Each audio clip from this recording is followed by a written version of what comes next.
Another video, another day in the debate of the week, if that made any sense.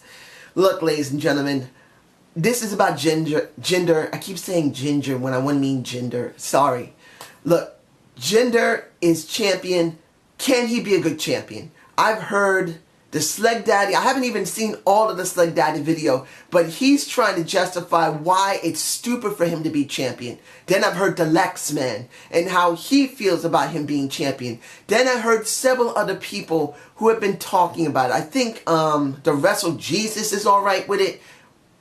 The Tree of Woe had talked a little bit about it, I believe.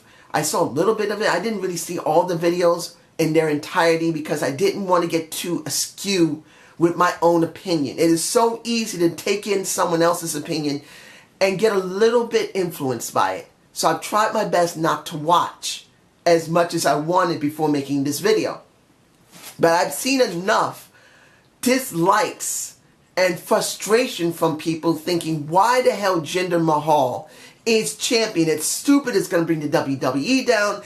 It's going to bring SmackDown down. Then other people saying, this is great. He's one of the best in that's better than sliced bread. That is great to see that he's here. Look, I'm happy he's there, but these are my reasonings. And you guys can tell me below if my reasonings make any sense or not.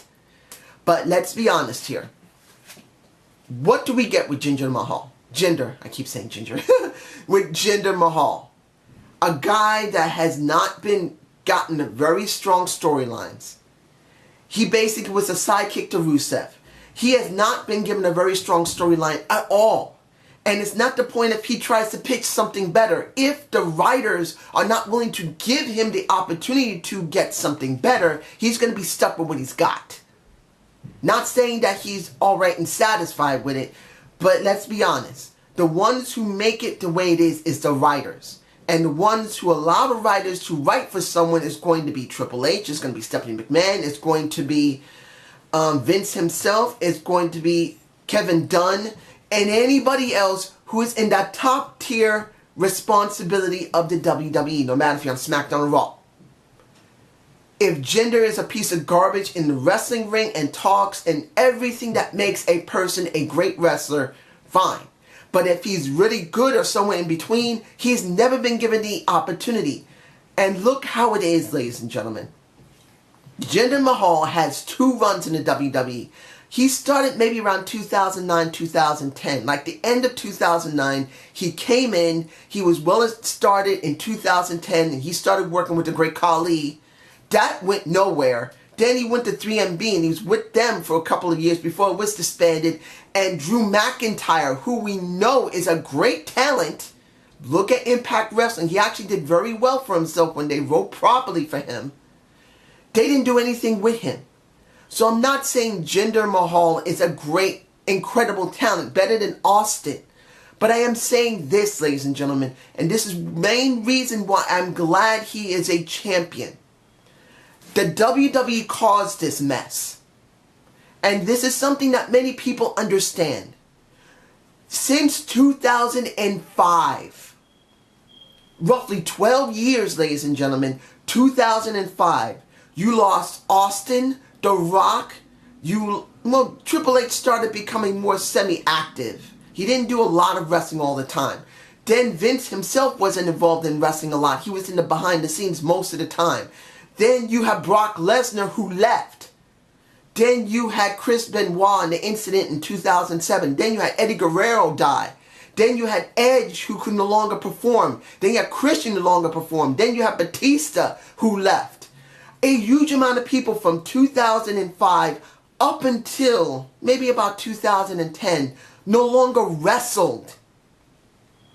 Between that time, they have had many other wrestlers who are mid-tier and lower tier.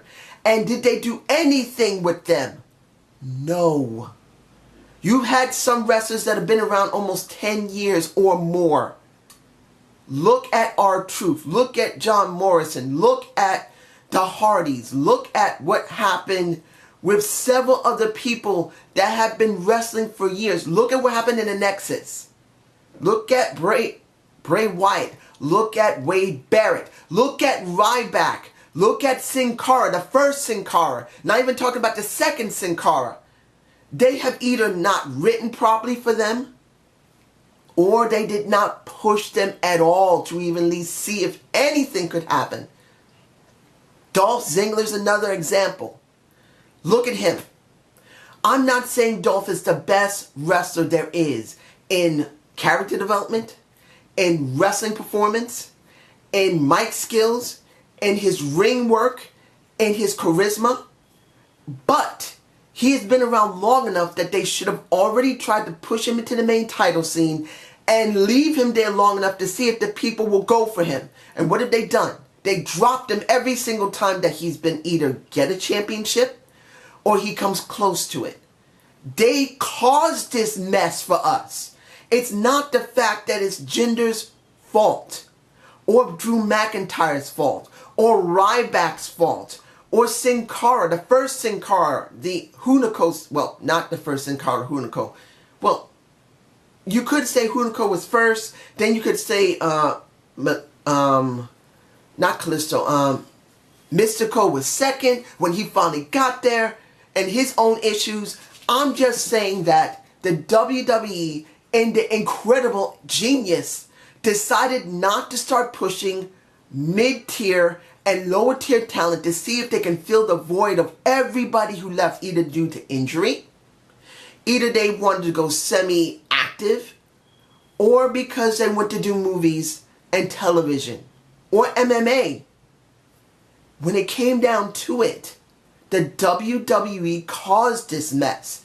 You have many people that are on both rosters that have been there near a decade or more that have never been given an opportunity in the main title scene, even a mid-card title for that matter. The IC title has always been the mainstay. It's a mid-card, taking away from the division of both brands.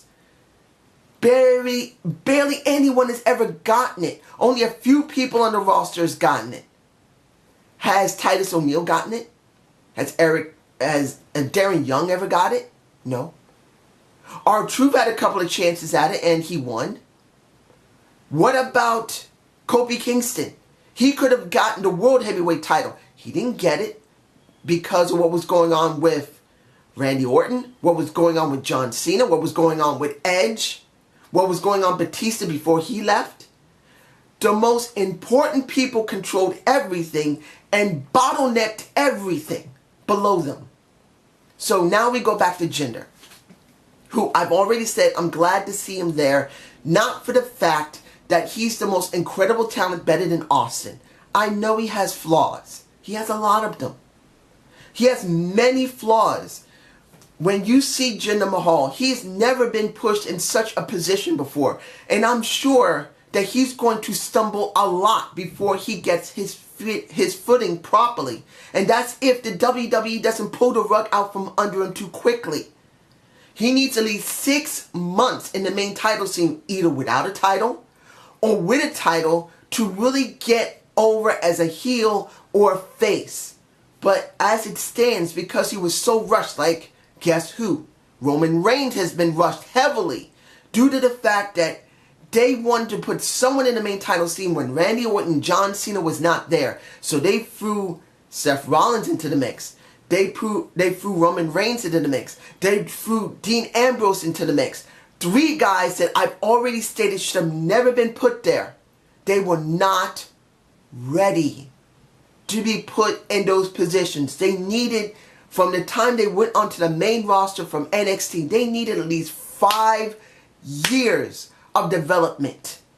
And we didn't even get that with them. We have barely even 2 years. Seth Rollins had maybe 1.5 years of development before he was given the freaking title. Roman Reigns has had maybe about 1.5 years. Luckily, of maybe 2 years before he got the title. Dean Ambrose, he got the World Heavyweight title on SmackDown.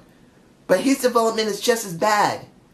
So when you see it, the new crowd of NXT or developmental people have been thrown out there. Many have been liked. Many have been hated due to the fact of no development.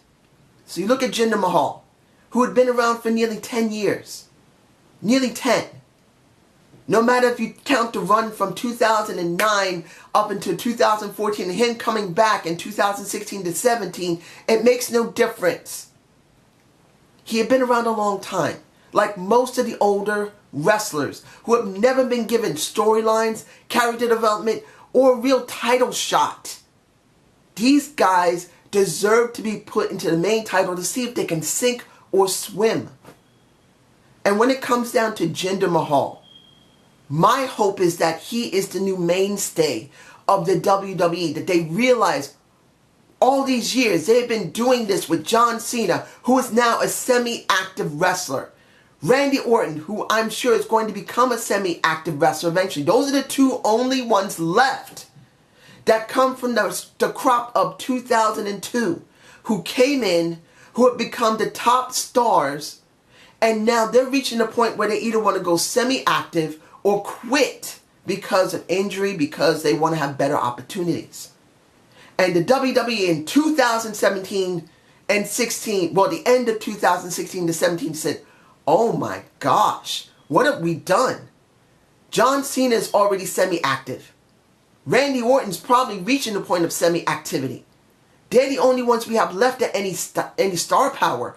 We got to push the younger talent. Uh-oh. People don't like it when we push the younger talent wrong. And they're the only ones we have. What do? Wait a minute. We got something. We have talent that's been around nearly 10 years. Maybe we should start pushing a couple of them to see what happens. And oh yeah, what do we do about their characters? What do we do about storylines? Oh, I know. We'll just give them the freaking title from there. That's what happened with Bray Wyatt. That's what happened with Jinder Mahal. That's what happened with Finn Balor. Ladies and gentlemen, this isn't a rant video, but this is an honest video of what we got our hands on. We have a company that for more than 12 years only pushed roughly 4 to 5 guys. And with all the controversy of other people in the company, and majority of those people who they had put in stock in to hold their company for at least 15 to 20 years, the shelf life on those people have almost ended. So now they're trying to do two things, a two-pronged attack to try and get our interest. One, throw the new talent that is literally not ready for it. Anyone that came up in NXT around 2012, 13, 14, 15 had been thrown out there. Even 16 into 17, Finn Balor gets hurt when he wins the title last year. He won the title and got hurt. He should have never been given the option to go after the title because he wasn't built properly. It's not the fact that he's a small guy. And I know the Sleg Daddy would say, dude, he's a small guy, forget him. No, it's not the fact that he's small. It's the fact that he has not been packaged and sponsored properly. Bret Hart was not a big guy. HBK was not a big guy. Daniel Bryan was not a big guy. But they won people over in different ways. Just because NXT is popular and you don't restructure your main shows to reflect that, you think you throw them there, it doesn't mean it'll work. Finn Balor is going to fade out. Not because he doesn't have the talent, it's because he doesn't have the build. And then you look at Jinder Mahal. He literally has no build. He literally has very little character. But they realized, next to wanting to try and get more people in India, let's be honest, one of the reasons, not the reason, but one of the reasons that they did this with Jinder Mahal was that they realized they can get a bigger share of the pie in India when they start showing their shows there, which they have already started. They're trying to expand into India. But taking away from that with a Canadian Indian, because he is Canadian, even though he has Indian descent. He's not a bad talent. Whether he's doing steroids or not, it's always going to be a question. I can't say he is. He could have done freaking P90 as far as I know. And that will cut you. If you look at the guys on 300 who did 300, they did P freaking 90 and they look like they did freaking steroids and they didn't. They just got cut. So saying that he did it or not, I'm not going to say because I don't know. I'm hoping he didn't. But taking away from that, he's not a bad talent. He just needs better writing and sponsorship from the company, he could still get over big as a heel. He could even get over if he's sponsored properly in time as a face. You never know. But you'll never know that if you don't allow him to get the chance. Now, I'm not saying he's a perfect wrestler or perfect talker, but I am saying to see this for what it is. The WWE realized that they can't just use the newer talent. They must use older talent they've had for many years, which they've done nothing with. The company is going to sink or swim not because they're using a jobber like Jinder Mahal. They're going to sink or swim not utilizing the true people they have left on their roster. They have no more star power now. The only person left with star power that is the most active is not Daniel Bryan. It's not Kane. It's not Mark Henry. It's Randy Orton. He's the only one on both brands that is the most best star you have in the company. Taking away from NXT, he's all you got. And that's bad. It is so ridiculously bad that there's only one person left from the crop that came up in 2002. Because everyone else is either retired from wrestling due to injury or retired from wrestling due that they wanted to do movies, or in John Cena's case, who has the strongest star power, he's a semi-active wrestler now. He's doing movies, he's doing television, he's doing talk shows. Randy Orton's all you got.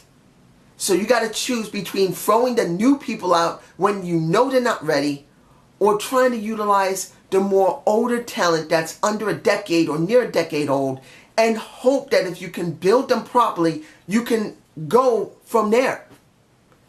Tell me if I'm wrong about what I'm saying, because to be honest, I don't think I am. I am happy to see an older talent who has been on the roster actually get somewhere. Whether it's going to work or not, I don't know. He could flop. Or he could basically shock everyone and be one hell of a good heel that can really help the company from now on.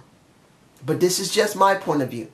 You guys tell me below. I hope you enjoyed this debate of the week. Please give me a comment below. I'll see if I can get my TNA review done. I'm not sure if I'll be able to get it tomorrow. It'll probably come out on a Saturday as usual. Have a good day. Have a good night.